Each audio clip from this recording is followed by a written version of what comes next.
Մենք սահմանադրական դատարանում չենք վիճարկում, որ ընդդիմության ձայները լեգիտիմ չեն։ Այո, դրանք կարող էին ավել լինել, եւ եթե այդ ընտրախախտումները չլինեին։ Մենք ասում ենք ձեր ձայները, ձեր այդ համամասնությունը, որը ստացել եք, Արամ Վարդևանյանը իմ գործընկերը նշեցին ինչ մեթոդներով, լեգիտիմ չի։ Մենք ասում ենք ընտրությունները կեղծվել են ու Հայաստանի պատմության ամենախայտառակ ընտրություններն են ինչի համար։ Որովհետև առաջին անգամ ուղիղ եթերով ոչ թե ժողովուրդը, այլ ԿԸ-ն որոշել է, ովքեր պիտի լինեն ազգային ժողովում, ովքեր պիտի չլինեն։ Գիտեմ, սիրելի հայրենակիցներ, երբ այս ամենի մասին խոսում ենք, դուք կարող եք ասել, բայց քվեատուփեր չեն գողացվում։ Այսինքն ո՞նց է այլ ընտրությունները կեղծվում։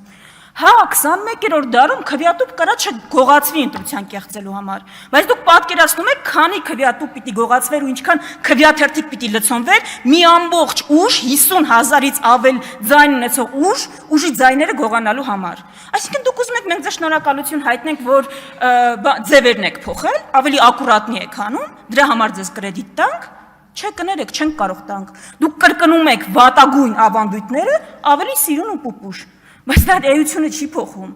Քաղաքացին ուղղակի ավելի դժվար է դա տեսնում։ Դուք անդադ քննադատում եք, ասում եք, այդ խոսույթի պատճառով է, որ դուք այնտեղ կիսվել եք։ Իսկ կարող է այդ խոսույթի շնորհիվ է, որ ընդդիմությունը 200,000 ավել ձայն է ստացել, ու եթե դուք ԲՀԿ-ի ձայները չգողանայիք, հիմա 4 խմբակցություն այստեղ կլիներ, ու 3-5-րդ անգամ չէիք ունենա։ Այսինքն ձեր վիճակը գնալով վատանում է, ընդդիմությունը իր դիրքերը ամրապնդում է, ասում է ձեր խոսույթը սխալ է։ Հայաստանում հիմա ընդդիմություն չլինի, հայկական օրակարգերից խոսող չի լինի։ Գերիների հարցերից միջազգային ատյաններում խոսող չի լինի։ Քաղաքացիների ոտնահարված իրավունքների մասին խոսող չի լինի։